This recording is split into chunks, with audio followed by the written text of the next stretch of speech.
My wife changed after a work trip. Then I discovered her therapist was an old friend who conned VY and set her to cheat and ruined our marriage. I noticed a difference in my wife, Donna, about 6 or 7 months ago. She had just returned from her company's annual trip, which was organized by their manager to assist their team reunite and build their bonds. Usually she returned from these excursions energized, full of anecdotes about her coworkers, and eager to share minor experiences that had amused or inspired her. This time things were different. Her temperament had changed noticeably since the day she returned home. She didn't discuss much about the vacation, which surprised me. When I questioned whether anything had happened, she simply shook her head and dismissed my fears. At first, I attributed it to the usual post-trip fatigue. Maybe she was just exhausted from all the traveling, socializing, and team-building active VY ties. But even after a few days, her VY remained the same. In fact, things worsened. Donna became angry with me, starting disputes over little matters that would not have disturbed her in the past. Before, my wife and I rarely fought. Our relationship was always healthy, but suddenly the accustomed calm gave way to strain. Every day it was as if she was hunting for reasons to dispute, and these disagreements seemed to arise out of nowhere. A comment that would have made her chuckle suddenly resulted in a sigh, or worse, a fight. I couldn't understand where this sudden fury and frustration was coming from. It was no longer just the disputes. My wife began to isolate herself in different ways. We had a weekly date ritual, which could be as simple as getting coffee or going for a lengthy walk in the park. These outings were meaningful to us because they provided us with a chance to reconnect, unwind, and focus on one another away from the distractions of work and daily life. But Donna began canceling our dates with increasingly dubious explanations. She would complain about being too tired or having too much work to catch up on, even on weekends. My concern grew as the cancellations increased. I missed spending time with my wife, our connection, and our laughter. Her mood swings became increasingly pronounced. She appeared fine one minute and then became moody and withdrawn, retreating within herself. Of course, my mind wandered. I began to worry that she was losing interest in me, or worse, that she had fallen in love with someone else. I didn't want to think about it, but her behavior seemed so strange and out of character that I began to contemplate options I hadn't considered before. When I eventually approached Donna with my fears, she was emphatic, insisting that there was no one else but me. She even gaslighted me, claiming that I was overthinking things and that she simply needed time to straighten things out in her life. So I attempted to give Donna some space, believing that whatever she was going through would resolve itself with time. I figured if I didn't press her and just gave her space to breathe, she'd eventually come around and things would return to normal, but sadly it did not occur.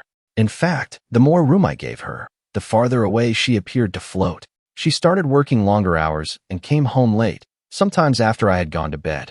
In general, she would tell me stories about her day, hilarious anecdotes about her coworkers, or complain about the current office drama. Now there was only silence after she returned home.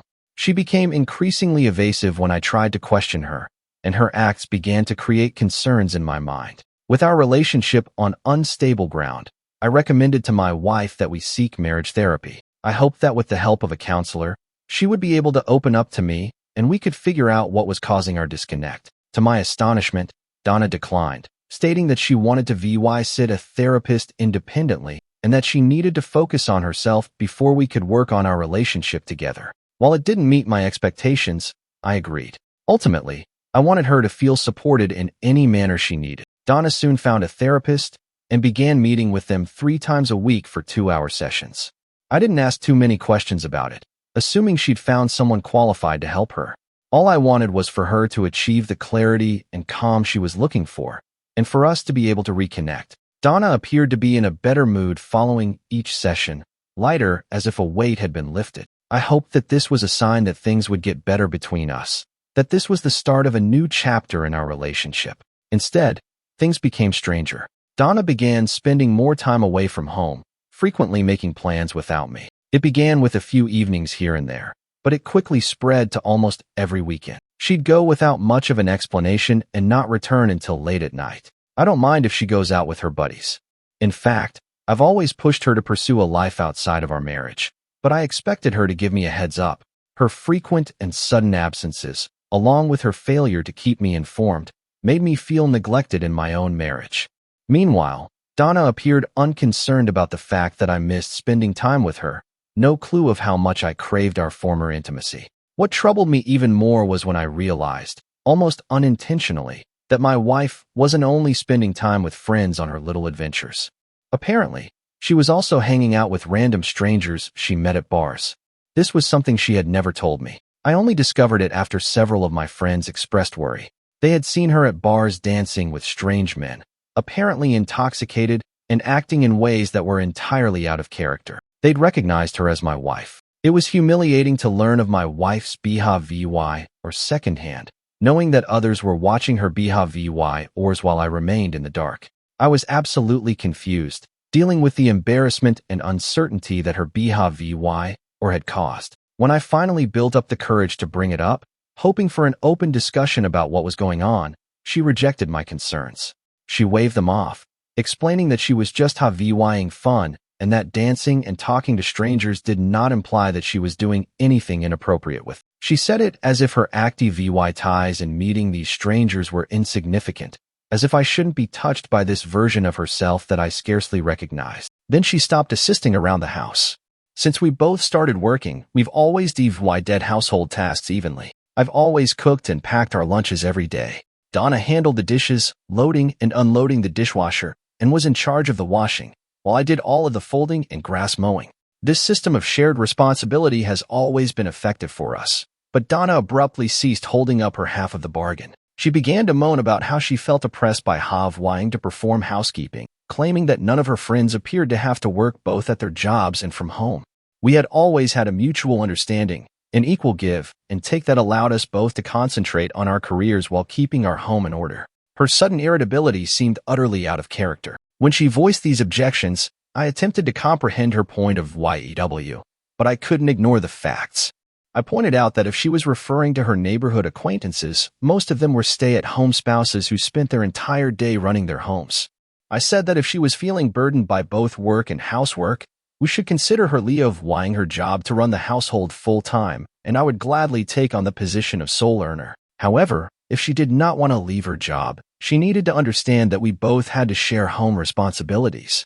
After all, I had never complained about the housework I did, so why was she bringing it up? Donna insisted that she no longer wanted to do housekeeping, claiming that her obligations at work were already too taxing and she didn't want to come home and work on top of that. She told me I needed to step up and take care of things around the house, at least until she felt more prepared. Since then, I've been performing all of the household responsibilities by myself with no assistance. I take care of the cooking, cleaning, and laundry to ensure that everything works properly. I hoped that she would finally recognize and appreciate my efforts, but sadly my work has gone unnoticed. So after all of my efforts, imagine my surprise when I realized that 2 months ago my wife was going around the neighborhood spreading false allegations about me. I learned from some of my male neighbors whose wives are acquainted with Donna. These friends, who have known me for a long time, sounded concerned about what my wife had said.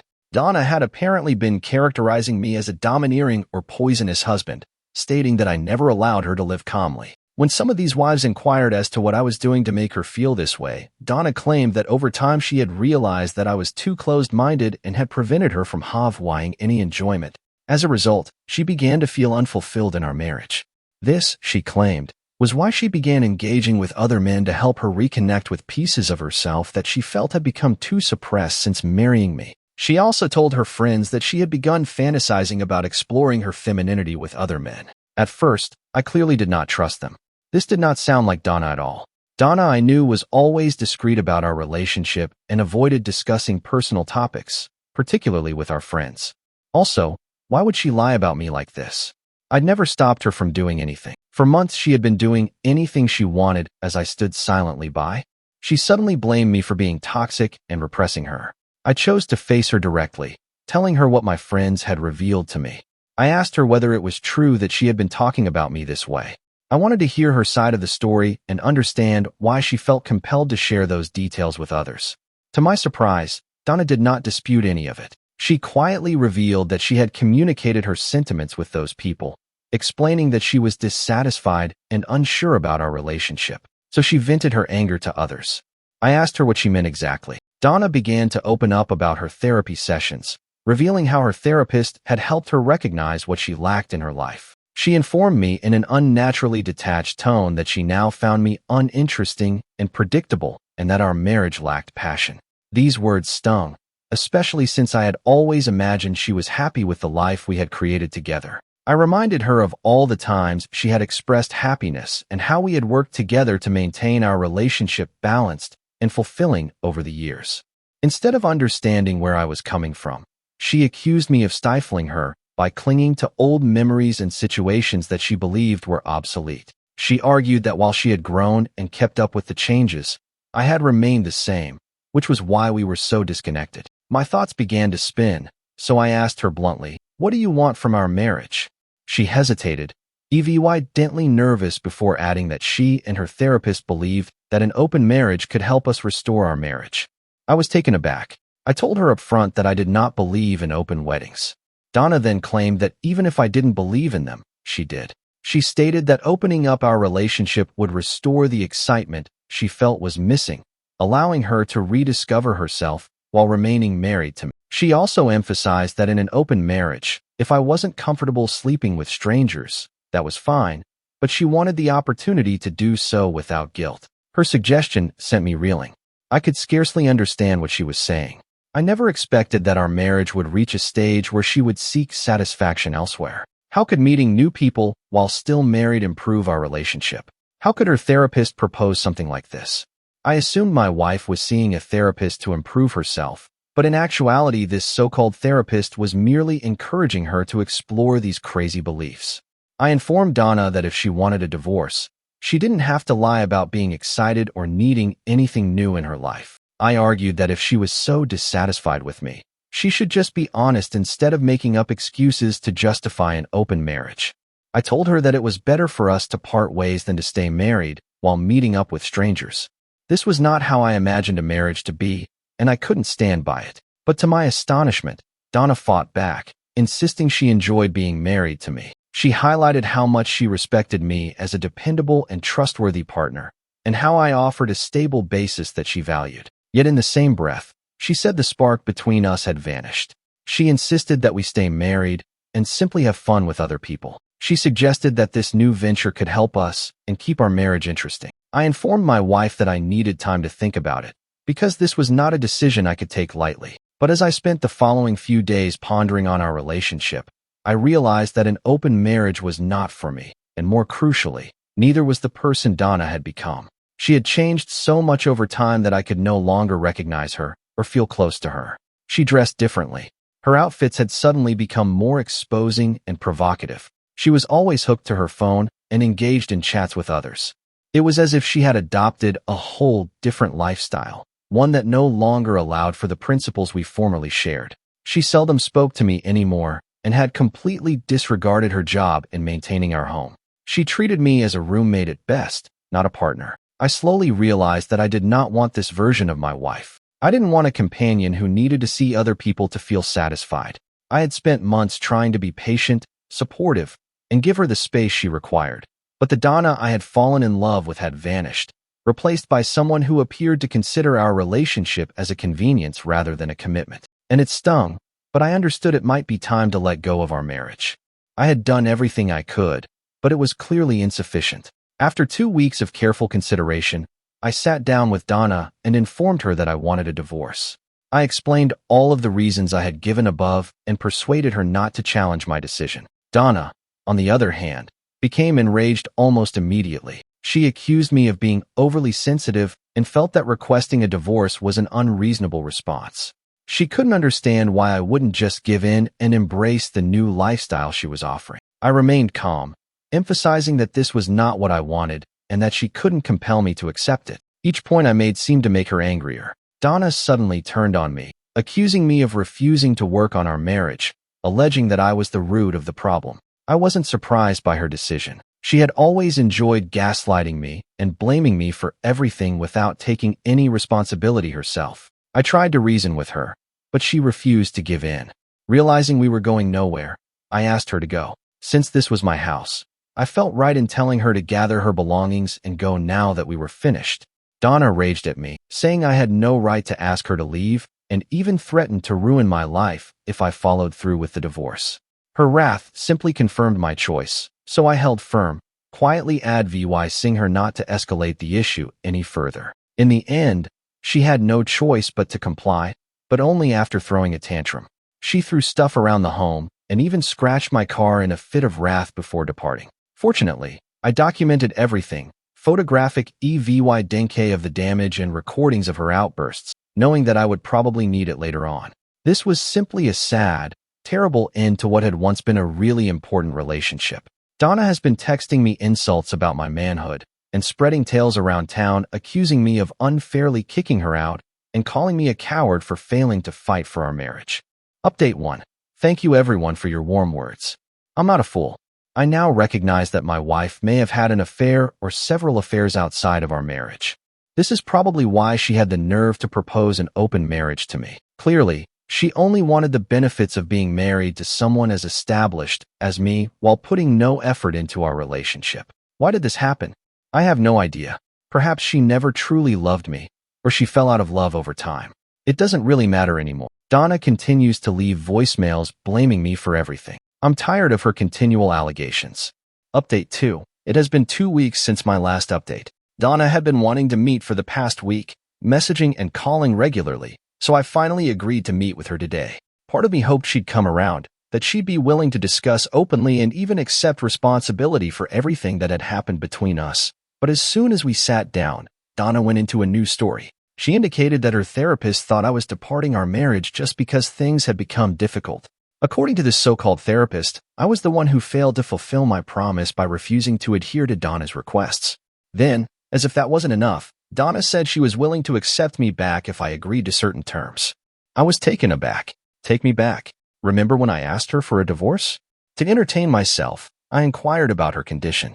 Donna requested that I commit to an open marriage and allow her to leave her job so she could enjoy a stress-free life without having to worry about work. Hearing this made me laugh out loud. Initially, I assumed she was joking. How could she possibly be doubling down on such ridiculous expectations after everything that had occurred? Did she really expect me to be open to any of this after how she had treated me? Her total lack of self-awareness was astonishing. I told her right away that I would never agree to such foolish demands because I was done with our marriage. I then stated that I had previously consulted with a lawyer and was in the process of filing for divorce. Her face became white with horror. Her tone changed immediately from angry to imploring. She inquired whether I was really leaving her. I nodded. There was nothing left for me in our marriage. I was ultimately tired of trying to make things work with someone who seemed removed from reality and unwilling to compromise. Then Donna burst into tears. I was surprised to see her cry. This was the last thing I had expected. I gently urged her to calm down and explain why she was reacting in this way. Was she truly saddened over my decision? She should have anticipated this all along, right? Watching her cry made me question whether there was something more going on. I begged her to be honest with me. Was there something more behind her unusual conduct during the last few months? Donna finally opened up and revealed the truth. She added that approximately a year ago, she reconnected with an old high school acquaintance named Fred during their reunion. Fred was a self-proclaimed relationship expert on social media. Donna stated that she and Fred began spending more and more time together, rekindling their connection through long conversations and regular meetups. She acknowledged that Fred had begun to exert a big effect in her life over time. Donna disclosed that it was Fred who first noticed that she was unhappy in our marriage and began probing her about me and our relationship. Donna admitted that as she told Fred more about me and our life together, he frequently criticized our marriage, portraying it as oppressive and limiting. Fred continually reminded Donna of how exciting and adventurous she was in high school when she had numerous boyfriends, and how he had always expected Donna to be the same way. Fred, on the other hand, thought Donna had gotten uninteresting. This caused Donna to resent me. She essentially blamed me for her change in conduct. She felt as if she had lost herself in the marriage, and rather than accepting responsibility for her own actions, she transferred her dissatisfaction onto me. Over time, her animosity grew, and she began to emotionally remove herself, certain that I was the reason she wasn't living the life she desired for herself. Fred gradually said Donna that the only way she could return to her old self was to let go of her inhibitions, be more open around others, and simply have fun. When Donna's business trip came around 7 months ago, Fred encouraged her to take advantage of the opportunity to let loose and flirt with her male coworkers, especially because she would be away from home and me. Donna then admitted to Ying made out with someone during her work trip, but refused to tell me his name. She informed me that after returning from the vacation, she felt terrible shame but was too afraid to admit it. However, Fred was overjoyed for her and encouraged her to branch out beyond our marriage. Donna stated that going out to clubs and getting attention from men made her feel recognized and validated. It excited her, and she began to pursue that high. She knew she was doing something bad all along, but she couldn't stop herself. So when I finally suggested counseling, she was worried she'd give in and tell me the truth, forcing me to leave her.